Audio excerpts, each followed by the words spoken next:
So they're capitalized at they're basically Congress is starting a bank, and Yeah, they're the putting bank of a corporations. bank Yeah. of corporations, and they're saying you've got to have 10% capital reserves here. In the meantime, the Fed can loan out all this money at is it 0%? I mean, it's probably a very low interest loan. They put no conditions on the terms of the loan. We don't know what the collateral will be for the loan. I mean, very little is known about what these loans will look like. What we do know is that there are the conditions on any corporation that receives this money are extremely limited, and the Treasury Secretary, Stephen Mnuchin, can override any of those conditions if he sees it in the interest of the American people. I mean, like basically at his discretion, Right. he Well, can Steve Mnuchin, we override can any trust him. conditions. And there aren't many conditions to begin with. The one big one is that it bars corporations who take this money from doing buybacks for the term of the loan. So, I mean, the next year after they pay back the loan, they can start doing buybacks. And of course, they can do dividends at any time during the loan, which is just a different way of leaking out money to investors. So this is not really a binding constraint. There's some very weak executive compensation constraints, so they can use this money to deal with executives. There is no constraint on workforce payroll, so they can fire people if they wanted to do that anyway. They could get rid of people. They could I mean, the sky's the limit. They can use this money for any kind of financial engineering, mergers and acquisitions, scooping up distressed companies, whatever they want to do. It seems like they can do it, and we won't know about it until after the fact, when the oversight panel and the inspector general get a report. And of course, that oversight panel is not going to be chaired by Elizabeth Warren as it was during the bailout, and that inspector general is not going to be Neil Barofsky Right. as it was during the bailout. It's my understanding of the panel, which is 5 members, is that each leader of each chamber of Congress picks one of them, and then the last member has to be determined between Mnuchin and Pelosi. So I don't know who that's going to end up being, Right. but I don't think it's going to be Elizabeth Warren. Right. And the books the that inspector general, I'm not sure either exactly the books that are written about but this are not going to be basically revealing how corrupt it was. The books are going to be written and like we did it. But for people who don't sort of appreciate, like, okay, they're loans and they're paying it back. The problem with this is that we are extending basically we're giving to these corporations a printing press where they can print money. Like, if you loan me $1 million interest free, I'm going to be able to, like, I could buy a CD and I'm going to make $20,000 in a year. Like, I don't have to do anything, and I'm going to make $20,000. I give you back that $1 million. That's all well and good. But the problem here is what we're doing is we're tying up a ton of money and we're giving it to these corporations. And ostensibly, that is to make the economy, it is ostensibly the supposed rationale here is that these corporations are the engines that is going to create wealth and financial stability for the entire American public, right? And the problem is that we're saying you don't have to use the money that we're giving you, the value that we're giving you, which is free money. You don't have to use it for that purpose. You don't have to use it to power the car. You can use this fuel that we're giving you to sell in the black market or to burn your house down or whatever it is. And you don't have to use it for the purpose that ostensibly we're giving it to you to use for. And so what we're doing is we're creating a tremendous amount of wealth. We're giving them that we're just creating wealth inequality, and we're not even doing the supposed primary function or agenda that we're espousing. Right. I mean, a couple things there. Number one, what this ends up being is a bailout of the shareholders and executives of these firms, because they are getting money really cheaply. that they are bound to turn into profits to undergird them through these times.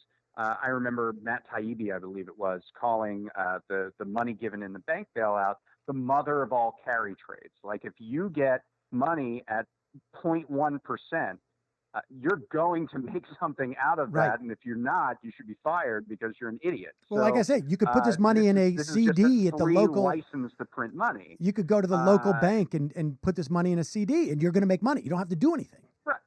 Right. You're going to do something with that. And the other thing is, think of the landscape in which this money is being given. So we're going to be in this deep recession or depression. These firms are going to be extremely well capitalized. Small businesses, on the other hand, are going to be at near their end.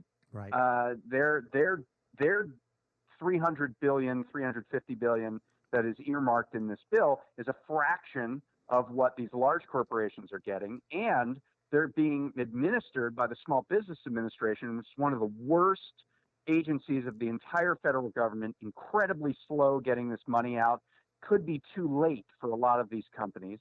And so this money cannon is capitalizing these firms that now have free reign to take over real estate, take over other smaller firms, and really transform American society in many ways by concentrating wealth and power. And they're going to be able to do that because they're being given this carte blanche from the government. And it's a really disproportionate relationship between the firms lucky enough to get this money and the millions of smaller firms that aren't going to be that lucky. And we should say this: the small business, I think, like you said, I think it's $350 billion, and some of it may be forgivable loans, that some of which may be basically forgivable if it goes directly into payroll. And this is one thing that's interesting. So, that's the condition to forgive these loans on the part of small businesses. There is no such obligation on large businesses. They don't have to keep payroll. So they have much more flexibility than these small businesses do, where their loans or grants are going directly to individuals, which is great. The other thing is that because the government is doing this unemployment boost for 4 months, that sort of takes the stigma away of mass layoffs because people are going to be made whole anyway, right? So it's clever. They're like these large firms are backstopped by the government away from the stigma of being able to, they're more flexible to fire people who work for them. Perhaps they wanted to already. They wanted to downsize certain locations, things like that, which means that the money gets freed up. Small businesses have to use that money on their staff. Big businesses don't. They can use that money towards whatever the heck they want. They can use it towards executive comp. They could use it towards dividends to give the money to shareholders. They can use the money towards M&A, mergers and acquisitions, to buy out these other companies. So it's just a different relationship in terms of the terms and conditions, and that's going to facilitate the acquisition of wealth and power on the part of these big firms. But my understanding is, and correct me if I'm wrong, that in terms of the small business loans, if I was to go out and pay my employees, that I get a loan for $100,000, and I pay my employees with $75,000 of that. That $75,000 will be forgiven. The other $25,000 I need to pay back in a year. But again, I'll just put that in a CD. If I'm paying 0% interest and the CD is going to give me 2% interest, whatever. Maybe I don't know. Maybe I make $5,000. But okay, I made $5,000. Everybody's going to need help in this, right? I mean, there's no question that this was not the fault of the airlines or the oil companies or the banks or the restaurant down the street. Everybody is going to need some help to deal with this massive public health, social, and economic crisis. There's no question about that. The question is, do we use this crisis to make sure that we're more resilient and better prepared to deal with such things in the future? And that means making sure that we have a more equal society. Right. That means making sure that we have a more resilient society so that we have domestic capacity to deal with things that are, national emergencies, which we're learning includes food and medical supplies and things like that. So we could have built that into this, and we didn't. And instead, what we built into it was a tremendous advantage for large corporations to sort of take over the landscape of America. So the analogy is more like what we're doing is, we're all driving under a yellow flag right now in the race. Everybody is equally, is basically, we're under a yellow flag, and the government is coming in, and it's basically saying, okay, here's the deal. You, and you, the biggest corporations we have that are driving around this track in a yellow flag, we are going to give you the green flag. And everybody else, you're going to be under the yellow flag for a little bit longer. And that's basically what we're going to end up with at the end of this. They are going to have lapped us. And the problem is going to be any problem we had in terms of income inequality, wealth inequality in this country that existed 3 weeks ago is going to be exacerbated by multiples. I mean, we can only imagine, really, basically, because, I think that's right. Your local Italian restaurant around the corner, they probably won't survive. But if they're part of a huge holding company, then maybe they'll be moved. It'll be Olive Garden. I don't know if Olive Garden is that good, but people get the gist. All right. So, and we were already, of course, in this position. Like the retail apocalypse didn't start with the coronavirus, right? I mean, we were already seeing this shrinking number of firms that were able to really, engage in mass retail sales to the public. Amazon was already taking more market share. Walmart and the dollar stores and Costco were already, the ones that were dominating in this space. And that's just going to accelerate rapidly. So, I mean, that's the fear that I have. We're not only not taking this opportunity to deal with our structural problems in our society, we are making them significantly worse with this. All right. That's right. All right. Two more quick questions. One, my understanding is that 4 Republican senators have come out.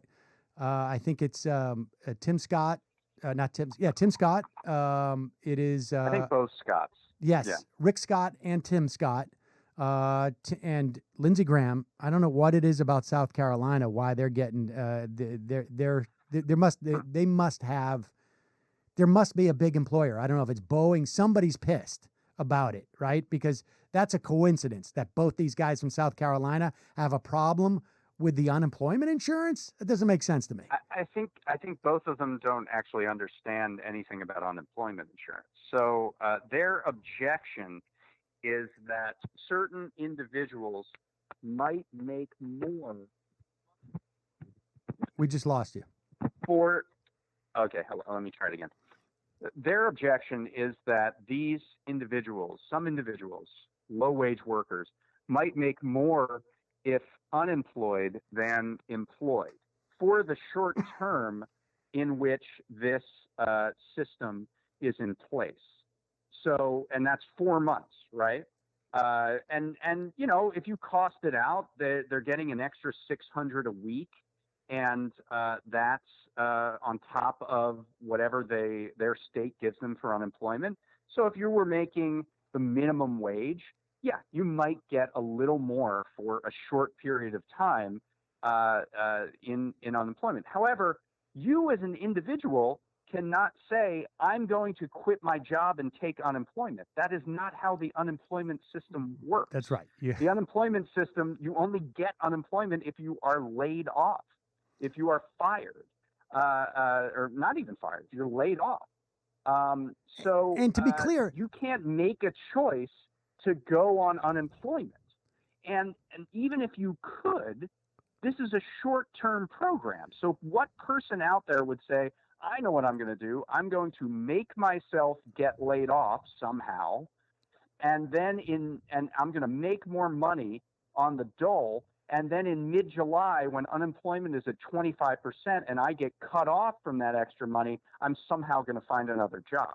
It makes no sense Well, whatsoever, he their also, objection. I heard Lindsey, And I struggle I to think they're lying. understand it They're other lying. than the fact that they think that They're lying. somebody somewhere is getting a better deal. No, they're lying.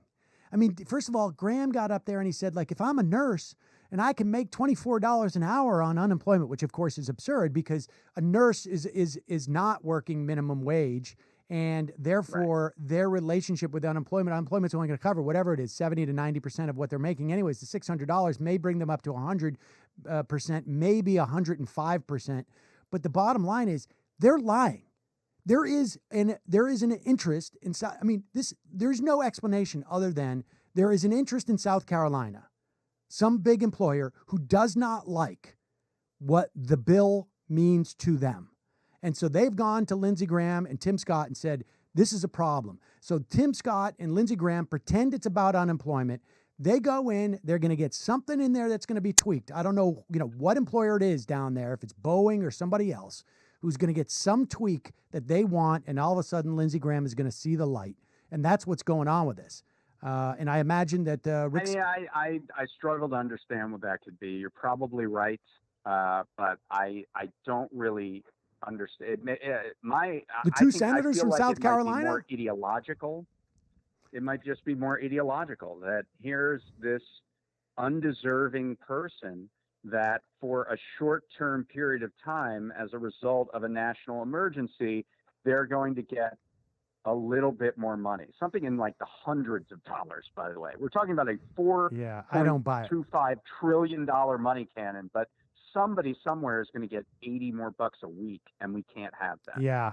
That's what I feel this is about. I have no doubt that they find that repugnant, but I just find it a little bit too convenient that two senators from the same state, Tim Scott and Lindsey Graham, are both sort of like so ideologically aligned on this, whereas the rest of the caucus is not. I find that hard to believe. But be that as it may, Bernie Sanders has said, well, if you guys hold this up and somehow strip this out of there, I'm going to put a hold on the bill as well, just to make sure that we get the bill that as advertised.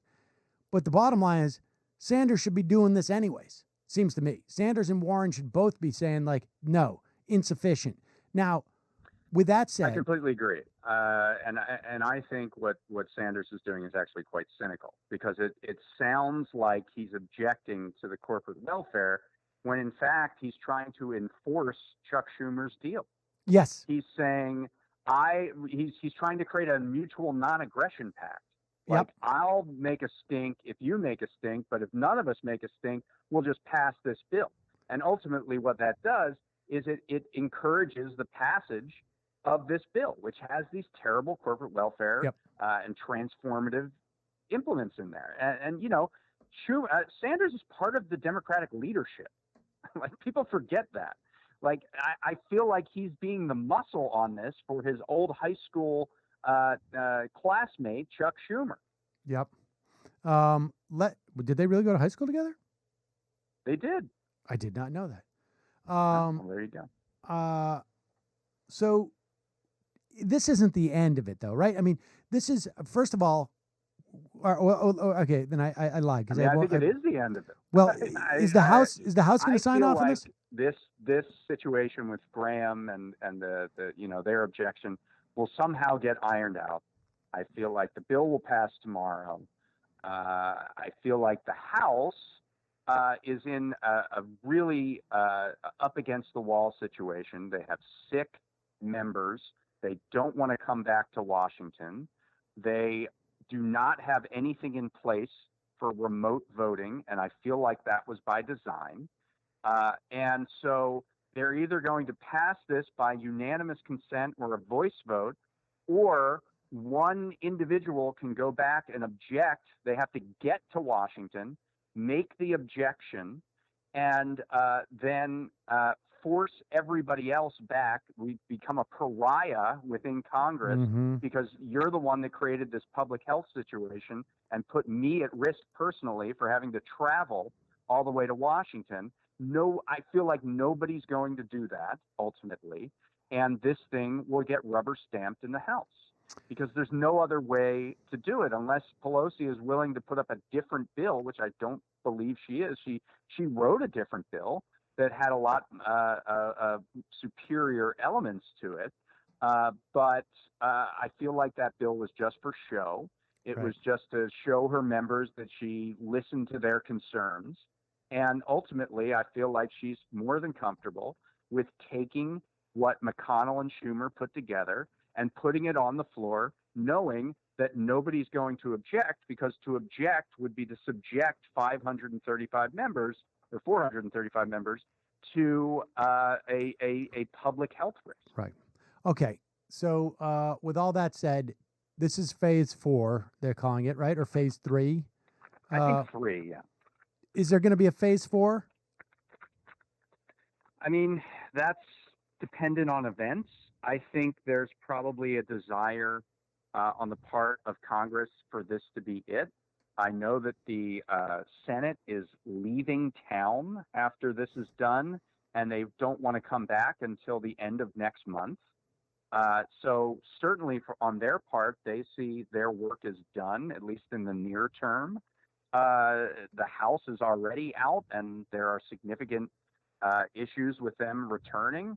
Right now, I just was made aware that Katie Porter is self-quarantined because she was exposed and she has some symptoms of the coronavirus. There are other members. One of them is hospitalized, Ben McAdams, a Democrat from Utah. There are members on the Republican side. There's Rand Paul. So I just feel like it's without some sort of remote voting system in place, it's just going to be difficult for hardcore legislating in the near term here. And but it's all going to be dependent on events. If this doesn't work, if the money from the direct checks don't get out right away, if the funding for the unemployment insurance malfunctions in some way, if individuals are on the brink, and small businesses as well, because that system isn't working well, while corporations are enjoying excellent profits because the Wall Street has the stock market has gone up, then I think you're probably going to have to see more to be done. And obviously, if our health system falters and collapses, if this starts to run rampant, if Trump brings people back for Easter, there are a whole host of things that could happen, from rent strikes to general strikes of entire businesses who say, I'm not going to commit a death warrant and go to work for you. There's so much that's unknown here. So to say, is this it? It's just hard to say. David Dayen, executive editor of the American Prospect. Thank you so much for your time. Really appreciate you walking us through this. All right. Thank you.